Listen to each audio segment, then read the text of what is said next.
All right, ladies and gentlemen, you are listening to The Brown Perspective. This is your host, Eduardo, and I'm here with the one, with the only RO. Hey man, I thought the revolution was not going to be televised. Well, it's not only going to be televised, it's going to be on TikTok, and it's going to have a music soundtrack. It's not going to be Googled. Well, it was though. It was everywhere.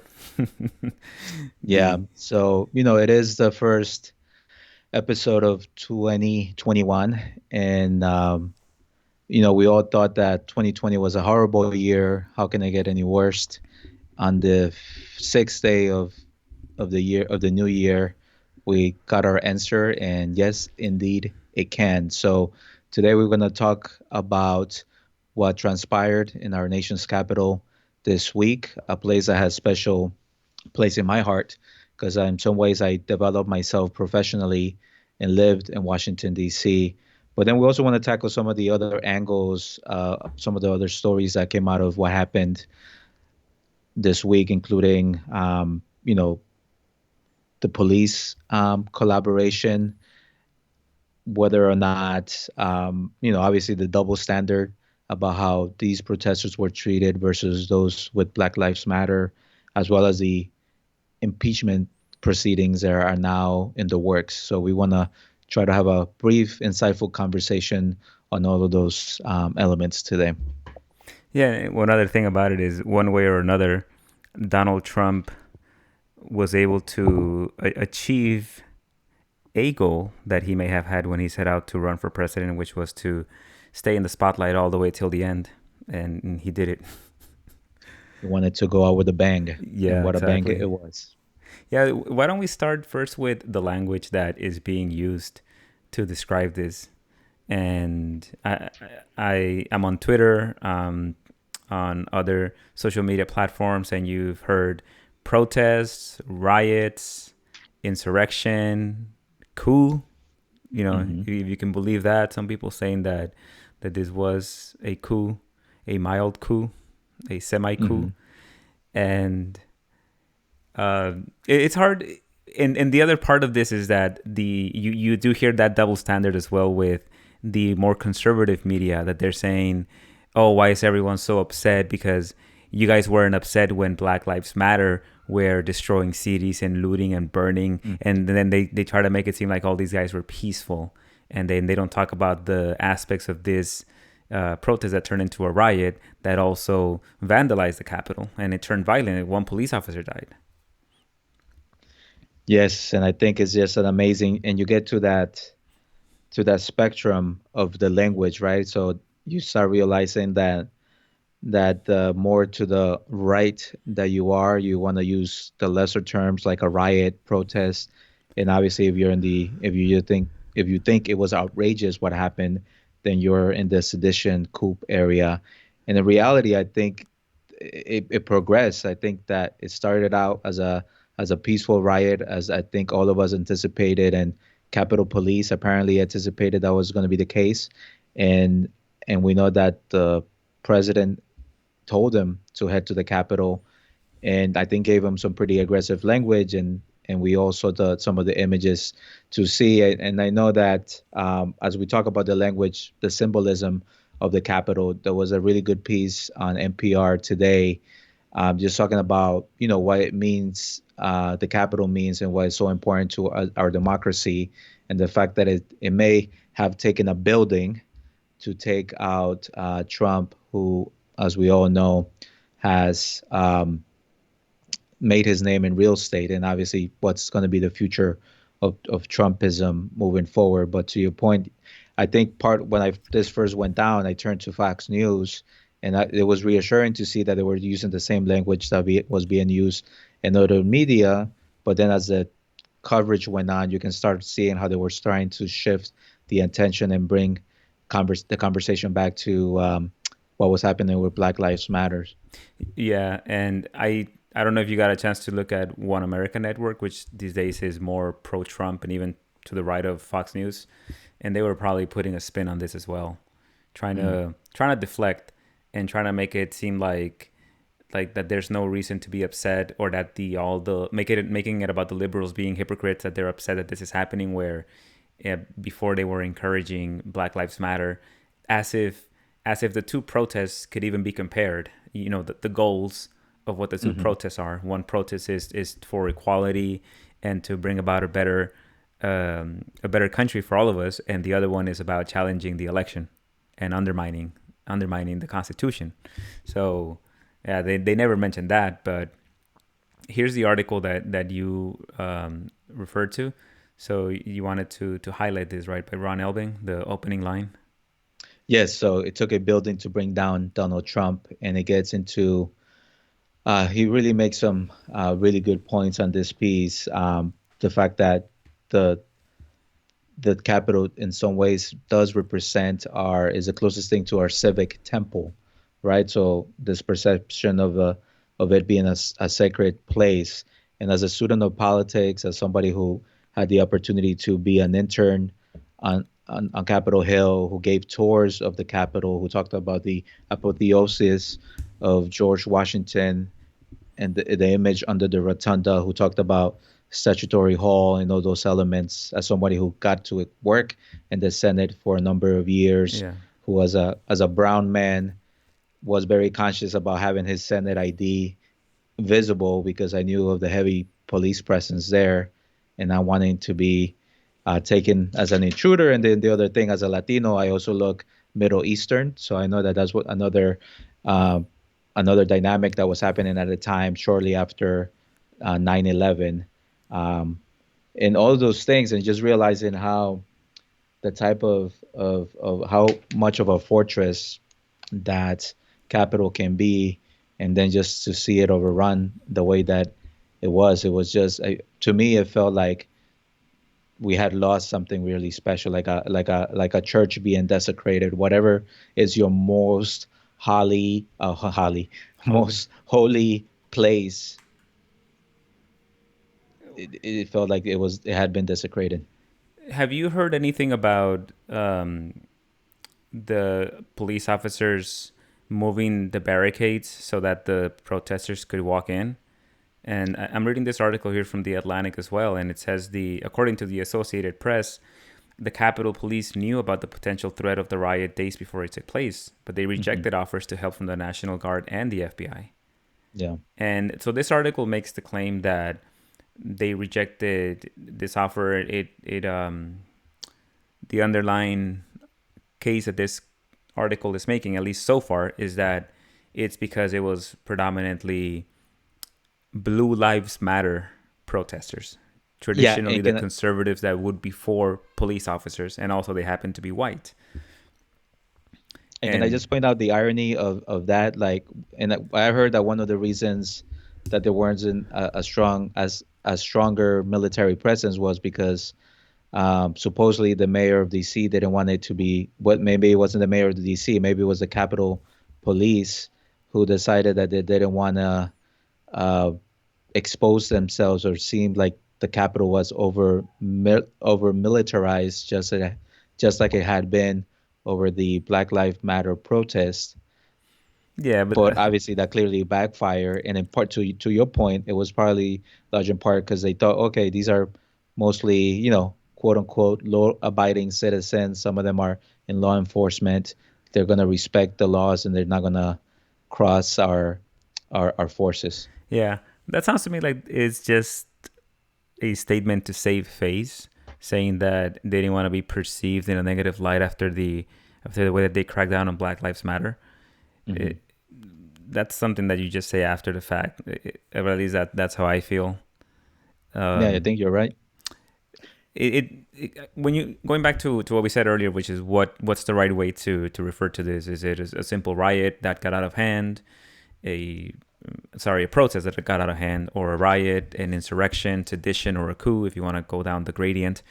And from a lot of the videos that I've seen, it does you see them taking selfies with some of the police officers. You see them Hmm. being escorted out. I think in one case you even heard a police officer apologizing to one of them about the Hmm. way that things turned out. It's even referenced in this article. And so I agree with you earlier when you said that it started out as a protest. I mean, we can't turn a blind eye to how it is that that protest originated, which was from Trump inciting it to begin with. Hmm. But we'll talk more about that. But just in terms of the crowd being there, it starts out as a protest, and usually we know this because we have been plugged into the protests for Black Lives Matter.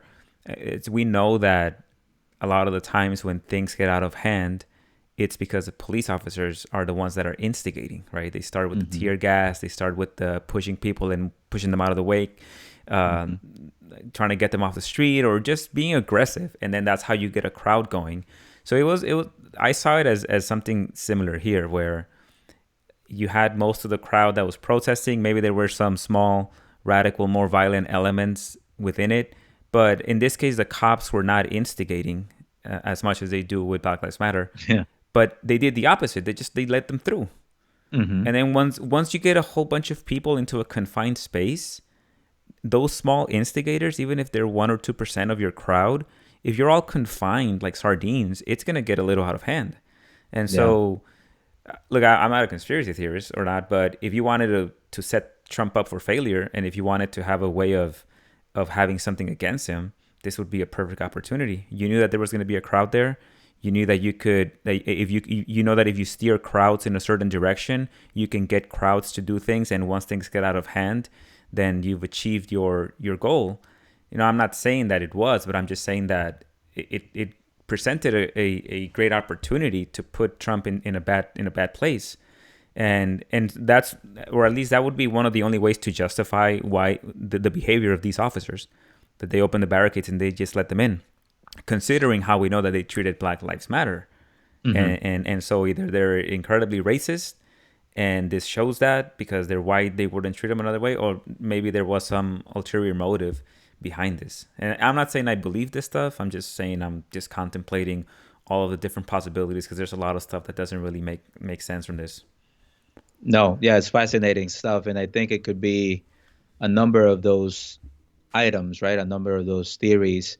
I do think that that you make a good point that I'm sure that given some of the announcements that had been made, that we knew that this was going to happen, that there were potentially some forces that organized themselves and took advantage of the Trump supporters and of the calls that the president gave them to take advantage of the situation and get access into the Capitol if they could, and then do what they wanted to do, whether it's disrupt the proceedings, kidnap people, get secrets, get information, show your power, whatever the case may be.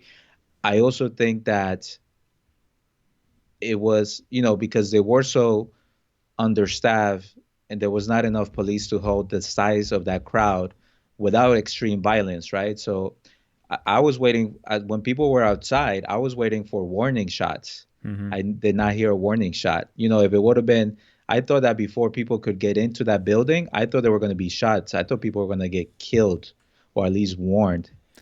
That, And part of that that probably did not happen, A, because maybe they're raised, B, because they didn't want to provoke the crowd. Because as you saw, that poor black officer who was in the Senate trying to protect people from getting in, and the folks being overly aggressive and just coming at him. Yep. I mean, yes, he could have shot in the air, he could have shot a few of them, but he only has what, 6, 7 bullets, and then it would have been um, a slaughter and so many other things. So I think I can also understand why at one point a decision was made, damn, there's nothing we can do here, and it would be worse if we kill somebody unnecessarily.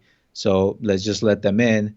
And obviously, once that person, that lady, that veteran from California who got shot as she trying to enter into the speaker's lobby, I think that was a wake up call, and I was okay. This is for real. This, either we need to be aggressive or we're gonna get shot. So we got to get out of here. That's a good point, but there's two things though that I'll mention regarding that. What you're saying, which is that they were caught by surprise, and at that point they just made the calculated decision that it's better to let them in, otherwise there's going to be mayhem and they're going to be overrun. The first one is, this is the video where you see one of the officers, or it looks like it's one of the officers moving the barricade. It doesn't seem like the crowd is about to overtake them or to swarm in. I mean, look at how low these things are. They can just jump them if they really wanted to. So Yeah. that's one point. The second one is, if you do get to the point where you think the situation is out of control and you've been overrun and you have to open it, you have to open the barricade, the first thing you're going to do is call for backup, isn't it? And then you're Hmm. going to have a whole bunch of other cops nearby swarm in and handle the situation.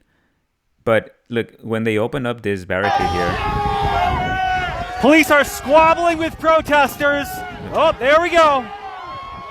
see? So they open it, and then the protesters are just walking in.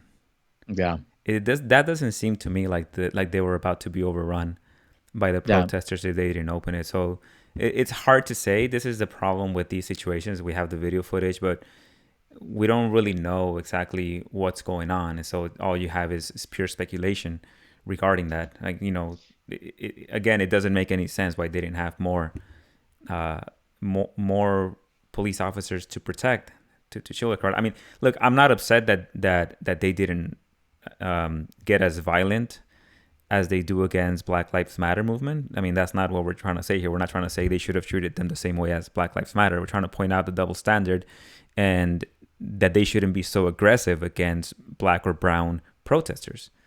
That this Hmm. is a better way of treating protesters. But don't meaning that don't instigate, but also you don't let them in. Find a way to keep them outside without harming or hurting people. And in this case, they failed at that.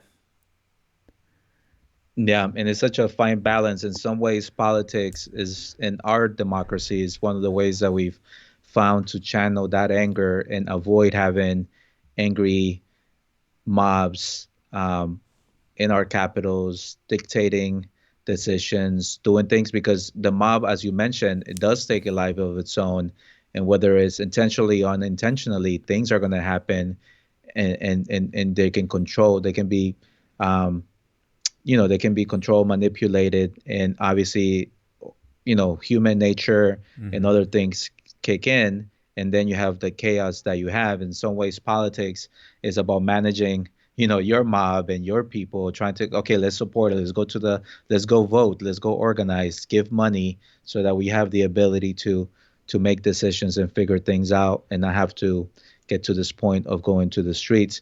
But I guess what you're saying is fascinating because it could have happened, right? I could certainly see, for whatever reason, somebody wanted to make Trump look really bad. And my question is, to whose benefit would this be? Would this be for a conservative, another conservative who wants to kind of get back at Trumpism and show how damaging it could be by precisely showing how damaging it could be, so that way, hopefully, the conservative party turns on Trumpism and then they try to be a little bit more moderate? Or is it somebody who, from a more liberal leaning side, who decided, you know what, let's make him look bad so that way Biden can come in and be seen as the healer, the good person, the good cop? It could potentially benefit both sides, because Ooh. you have the Democrats that would benefit from being able to use this narrative against Trump. You have the Republicans as well that could benefit if the end goal is to impeach him. Because if you Hmm. impeach him, he can't run again in 4 years. We already know that there's a good chance that he'll run again. And if he runs, he's going to win. The After Republic. this, you think there's a chance that he will run after this, after what happened this week? Oh, yeah. I mean, look, Wow. the Republican, the right wing of the Republican that is now siding with Trump, which is pretty significant, they don't care about anything that the mainstream media says. This is a big problem that maybe we can discuss in the next segment. But the mainstream media, the Washington Times, the Hill, USA Today, they've lost all their credibility with Trump supporters. They don't have any. That's why Trump supporters turn to One America News Network. Some of them don't even listen to Trump anymore. Hmm. That's why nothing you say against Trump really seems to matter for these supporters of his. And so he has a base, he has a following, and he could run again in 4 years. It would be strategically, if both sides were in on this, to try to figure out a way to neutralize him. That's the Yeah. perfect way. You impeach him. This gives him enough ammunition to try to impeach him for inciting violence or for a coup attempt, whatever they want to call it. And I mean, there's other privileges that he'll lose, but really impeaching him so that he doesn't run again in 4 years seems to be a pretty big one, because I think if he runs again in 4 years, first of all, he will get the Republican nomination, and he might even beat the next Democrat, because after 4 years, the Democrats are going to get a pounding from everyone attacking them after the lousy job that they'll claim that they have done after 4 years. Whether or not they do a good job or not, right? The narrative will be that you're worse off because of the Democrats after 4 years. Now it's time for the Republicans. Yeah. Well, that's an interesting theory. The only kind of big wrinkle I see is the timing. We know that we're only, at that point, we were 14, 13 days away from a change in administration. Mm-hmm. So I think knowing that it would take a long time to do it, also maybe, and I guess the other plan could have been, you know what, make it so that Pence and have more than half of the cabinet would have to call in the 25th Amendment and declare Trump unable to be president and immediately transfer power to Pence in a way to save his career and to Mm-hmm. maybe put him as a candidate for 4 years from now. And as And I say yeah, that, it kind of reminds me of House of Cards. yeah. The other thing is, look, I don't know if they might try to impeach him. I don't know if it's going to be successful.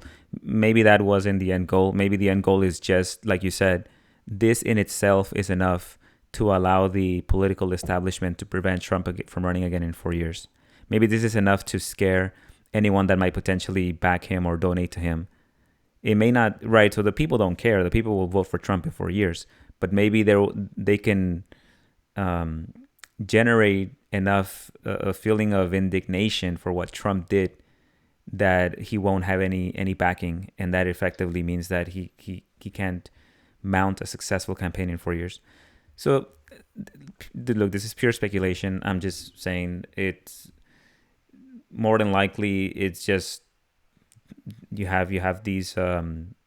Trump has been flirting with inciting his followers to violence ever since the beginning, when he opened up with the statements against Mexicans, right? If you're Yeah. gonna call him, if you're gonna call this, if you're gonna blame Trump for these riots based on him inciting violence, then you have to go all the way back, because he's been doing it all along. And so so we can close this out, because I want to move on to the next segment. Just going back to the question of whether or not, where does this fall in the spectrum of whether it was sedition or a coup, or definitely not a coup, because there was no central planning to this apart from just Trump tweeting saying that the election was um, was fraudulent. There was no involvement of the military. There was really no planning. You don't have the elements that you need to be able to effectively call it like a coup. Yeah, Sedition, yeah, either to establish another person or to establish yeah, a general. yeah. And when it comes to sedition, Trump is purposely inciting his followers to violence. That depends. That starts getting more into the gray area. An insurrection, perhaps. Just from based on what I see, it looks like a group of rioters that were protesting. And by the way, protesting the wrong thing, right? I wish they were protesting for like healthcare for everyone instead of protesting for the con man to get another 4 years, because that's what this is. Trump just conned them, and that's the other unfortunate thing, that all of these guys are using up valuable energy, political energy, and all they're doing is diverting it towards an insignificant cause. Like, Hmm. look at all this. Imagine if all of this energy went towards ending the wars, or getting better medical care for people. Instead, these guys want to go in and raid the Capitol so that a con man can potentially stay in power for another years. Yeah, I think they may be supporting one of their own kind, right? They say, oh, this is someone who believes like me, who has the same values I have. So he may be a con man to all of you, but he's one of mine, and I want him to be in power. And for me, I have to say that as a Latin American, as somebody who was born in Latin America, it's kind of, I don't know how to describe it, funny, sad, interesting when people start referring to this as a banana republic, Mm-hmm. and Yeah. the sort of thing that only happens in third world places, shithole countries, banana republics. And I think for us in Latin America, banana republics have a very hurtful past, because in some ways the reason why there was a banana republic was because the US was supporting economic interests in Latin America Right. that allowed for American companies to do what the hell they wanted, particularly as it related to the cultivation of bananas in Costa Rica and parts of Colombia and other parts of Latin America. So, the irony that, oh, look, now you guys are experiencing the same thing, but not because of us, not because of the Latinos or the African immigrants or other immigrants, because of your own people, because of your own poor people, your own uneducated people, Mm-hmm. and in some ways you are paying for what you've done in other countries and thinking that you were so high and mighty, and now the type of anguish, political anguish, and disruptions that we've created as a country in other areas of the world. Right. And just my closing thoughts on this is that these guys in no way post any type of threat, Hmm. nothing at all, to the institutions of America, to the Congress, to, you know, to democracy. There's just no way. This is, Really? of course not. No, these guys, what a mob? Like they could have been neutralized with within. If these guys had come with weapons, I mean, what kind of threat could these guys have posed to actual democracy? I don't. It's not a significant threat. I mean, this country is specialized in putting down insurrections. They would have been able to put these guys Eh, down. They don't even yeah, have but any supply lines. How long would they have lasted in the capital without food, right? I mean, this is this, and I'm not discounting the significance of this. I'm just saying that this particular incident, yeah. nothing really was going to happen here. Now, this has the potential to be the spark that then gives us a bigger insurrection, riots further on. Because now I think what's clear is that, to me, these guys were not a threat, like going into the Capitol. The threat is the underlying sentiment of so many Yeah. Americans that it's a tinderbox. And Hmm. Donald Trump is really, so he has no ideology. And so all you really need is someone like Trump that's better at manipulating people, at strategizing, at being a populist or pretending to be a populist, so that he can then direct that anger at the institutions. It's all there. I mean, it's that sentiment is there, and if anything, this is what should concern Americans, that there's such a division now within the country. These guys, you think these guys turn on MSNBC or CNN or any other independent media and listen to it and actually believe anything that these guys are saying? No, these guys just tune into Fox and other more conservative outlets, or maybe they're on Twitter or other social media networks, and they're in echo chambers. They've Yeah. made their own reality at this point, and Yeah. it's a tinderbox. And so uh, maybe one of the silver linings also of this event is that the politicians, the media, maybe they'll start taking this more seriously to try to tone down the tempers, and also the media can stop giving assholes like Trump media time just because it's good ratings. I mean, you Hmm. got to put some blame there too. Look, for 4 years, they Yep. gave this guy a platform, and they didn't hold him to the standards that you should hold somebody with a megaphone that can incite so many people. Hmm. So Preach, RO, preach. And I think just on that point, I think the fact that the real fear here, and I think maybe what is the second objective of this type of activity, is to prevent the younger version of Trump, like some of the senators and some of the other politicians who mandated the the procedures that were taking place on the 6th and that initiated all of this. So I think that's the other fear. Like, I think the American public has a very short memory, and are they gonna remember this and make sure that people who espouse that type of ideology don't ever get elected again or get to the highest office in their land? Or are they going to forget in a few years and then somebody, to your point, who's more charismatic and better at doing what Trump did actually takes this further and does additional damage? And I guess we'll be remiss to say, when I mentioned preach, the fact that Georgia made history this week too. But obviously that news was lost. Yeah. But it sounds like the Senate will be in Democratic hands, and you have a preacher from Atlanta who is going to be making history as the first black senator from the state of Georgia, and Yep. also someone who comes from the parish or the church of Martin Luther King Jr. Yep. Yep. And briefly, just one last thing. Just the politicians and the media trying to appeal to the better nature of people and to calm things down.